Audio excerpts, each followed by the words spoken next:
Bonsoir Catherine. Bonsoir Frédéric. Le troisième numéro de votre journal, vous nous emmenez où ce soir ?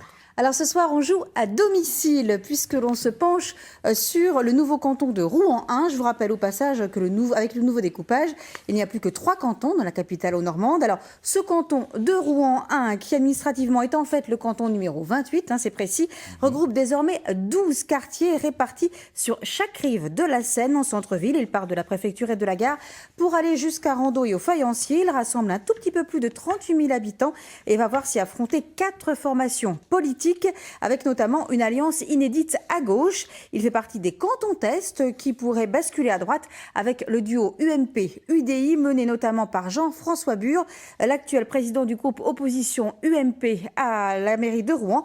On voit tout de suite tout ça en images. Le nouveau canton de Rouen, cible des 4 principales forces politiques actuelles, sera-t-il un de ceux qui pourrait basculer? La droite en tout cas veut y croire et joue la carte de l'union rafraîchie UMP-UDI. Avec Jean-François Bure et Marine Caron, il table sur un redécoupage certes complexe mais qui pourrait être favorable notamment sur des quartiers de l'hypercentre traditionnellement plus conservateurs. Les priorités, c'est de défendre une nouvelle image de la politique, une manière de faire les choses différemment, plus ouverte, plus en adéquation avec les habitants, avec les citoyens, les électeurs, et apporter ce que je considère comme une forme d'espoir. Ce qu'on veut, c'est qu'évidemment, les Rouennais soient représentés au département. On a vraiment l'impression que ce sont les parents pauvres. Ce sont vraiment des ambitions départementales. C'est d'arriver à redonner des capacités d'investissement au département tout en réduisant la dette, ce qui n'est pas le cas aujourd'hui. Il faut savoir que la dette pèse à hauteur de 1 000 € par cénomarin, ce qui est absolument catastrophique.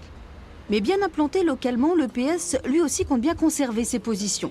À 62 ans, Éric de Falco, conseiller général sortant du canton, forme, avec Sarah Baluette, avocate rouennaise de 35 ans, une équipe axée sur la vocation sociale du département.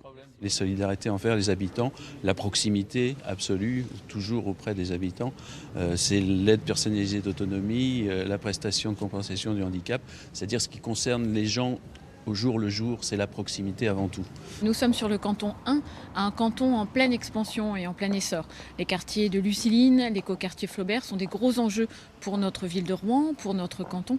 Et nous espérons effectivement, comme l'a dit Eric, dans un souci de proximité avec les habitants, avec les commerçants, accompagner ce développement. Un discours social qui ne va pourtant pas assez loin pour ce rassemblement inédit de 5 formations de la gauche citoyenne, où se côtoient le PC, les Verts, Ensemble, Nouvelle Donne et le Front de gauche. En témoigne le programme commun d'Yves Soré, gérant de société, et qui a rejoint Nouvelle Donne récemment, et de sa colistière d'Ensemble, Raphaël Branger, jeune ingénieur de recherche, tous deux fervents défenseurs des solidarités.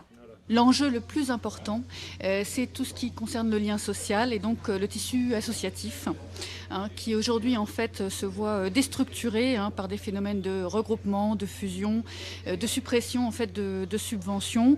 Et le dossier prioritaire sur lequel nous lançons le débat au niveau de la campagne elle-même, c'est la question de la prévention spécialisée. Donc c'est tous les domaines qui sont liés, en particulier la protection de l'enfance, la protection sociale en général. Et donc c'est le cœur un peu du département. Donc c'est évidemment là-dessus qu'on sera le plus vigilant. Mais aussi d'être élu, ce n'est pas que de défendre des dossiers, c'est aussi la façon de le faire.